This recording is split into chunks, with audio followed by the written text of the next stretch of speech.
Hola, bienvenidos a un episodio más de Epidemiando Ando. En este episodio hablaremos sobre los estudios epidemiológicos más comunes. Aquí encontramos los ecológicos, casos y controles, cortes, transversales, longitudinales y ensayos clínicos. Comenzaré explicando la clasificación de estos estudios. Tenemos que se dividen en dos grandes grupos que vendrían siendo los observacionales y los experimentales. Y como hemos visto en clase, o como ya sabemos, en los observacionales podemos encontrar a los estudios epidemiológicos ecológicos, de casos y controles y de cohortes. Encontramos también los transversales y los longitudinales. En los experimentales podemos encontrar un poco más que habla sobre los ensayos clínicos. La principal diferencia entre estos dos grupos es que los estudios experimentales, aquí el investigador sí se involucra directamente en el estudio, al contrario de los observacionales, que como sabemos, los investigadores solamente lo ven externamente. Oiga, yo me sé dos tipos de estudios epidemiológicos y son de tipo observacional. ¿Y cuáles son? Son los estudios ecológicos y transversales. ¿Nos puedes explicar un poco de los ecológicos? Claro, en los ecológicos se asignan las medidas de exposición en grupos de población y se usan sobre la base de tiempos y ubicaciones geográficas. También pues tiene como unidad análisis de poblaciones y constituye en fuentes importantes y frecuentemente en información comprobada en salud ambiental. ¿Y qué lo caracteriza? Pues sencillamente se caracteriza por grupos seleccionados geográficamente mayoría de las veces. ¿Y cómo es el estudio transversal? Bueno, muy fácil. Estos se hacen en el momento y se utilizan en las ciencias sociales y en las ciencias de la salud y también miden la prevalencia de la exposición. ¿Y qué es lo que lo caracteriza? Lo caracteriza los datos que se obtienen pues a través de encuestas informadas y observa grupos de personas que recopilan cierta información pues en momentos determinados y en un transcurso de periodo corto. Ok. Entonces el estudio ecológico se caracteriza por estudiar grupos que hayan sido seleccionados y el estudio transversal solo obtienen datos, ¿cierto? Claro, así es. A mí el estudio que se me hizo más fácil fue el de casos y controles. ¿Y tú cómo lo viste? A mí no me quedó tan claro. ¿Será que me puedas explicar un poco más? Sí, están muy fáciles. De hecho, los casos son aquellos que presentan la enfermedad y los controles son el grupo que están ausentes de la enfermedad. ¿Ahora lo entiendes mejor? Sí, pero ¿cómo puedo diferenciarlos de otros estudios epidemiológicos? Claro, ahorita te explico. Este tipo de estudio abarca que es observacional porque el investigador no interfiere en la investigación y se limita al observar. Igual también es longitudinales, ya que tiene un seguimiento temporal, y retrospectivos porque es hacia atrás del tiempo. Igual como dato interesante para que te lo aprendas, que este tipo de exposición se divide por 4 grupos. El primero son los casos expuestos, el segundo son los controles expuestos, el tercero son los casos no expuestos y el último son los controles no expuestos. Ah, claro, es un estudio fácil. Sí, este tipo de estudio es muy fácil y entendible, pero lo que ahora no entiendo es que cuáles son las ventajas y desventajas de este tipo de estudio. Mira, te explico. Una de las ventajas es que es apropiado para investigar enfermedades raras, son menos costosos y se pueden realizar en poco tiempo. También, al ser observacional, no representa riesgos para los sujetos que se están estudiando. Ahora entiendo mejor. ¿Y las desventajas? Pues una de las desventajas es que no se pueden estimar de manera directa con medidas de incidencia o prevalencia.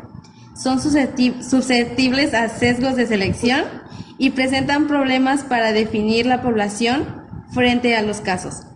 ¿Te quedó alguna duda? No, ahora sí puedo entender bien el estudio de casos y controles. Hanori, ¿recuerdas el día que expusimos cohortes? Ay, sí, ¿cómo voy a olvidar ese día? Exacto. Entonces, vamos a repasar un poco sobre qué son los cohortes. El estudio de cohorte es un tipo de estudio observacional y analítico en el que se hace una comparación de la frecuencia de aparición de un evento entre dos grupos. La diferencia en este es que hay un factor que no está presente en el otro grupo. Estos se dividen o se caracterizan por ser dos, prospectivos y retrospectivos. En el prospectivo podemos encontrar que es un tipo de estudio de investigación en el que se hace seguimiento a dos grupos de individuos que son semejantes en muchos aspectos, pero se diferencian por algún factor. En el carácter prospectivo encontramos que la investigación se va a realizar antes de la aparición de algún fenómeno. Sí, recuerdo que ese día yo también hablé sobre los cortes retrospectivos, que a mi parecer es un estudio fácil de recordar porque su nombre nos platica un poco acerca de lo que habla. Oh, exacto. A mí retro me suena como un poco antiguo. Sí, justo, a eso hace referencia. Este es un corte retrospectivo, ya que es un tipo de estudio epidemiológico que se utiliza en bioestadística y en la investigación médica, solo que a diferencia del prospectivo, es que el acontecimiento o el suceso a evaluar ya sucedió. Sí, Cami, en este tipo de estudio, una de las características principales es que los individuos a los que estamos estudiando tienen que estar 100% libres de la enfermedad. Exacto, y yo sé que posteriormente se deben de clasificar en dos grupos, los cuales han estado expuestos y los que no han estado expuestos. Así como también después o al final se van a comparar los atributos o exposiciones relevantes que se han desarrollado en la enfermedad. Espero que sí te haya quedado claro la diferencia entre los dos tipos de cortes que existen.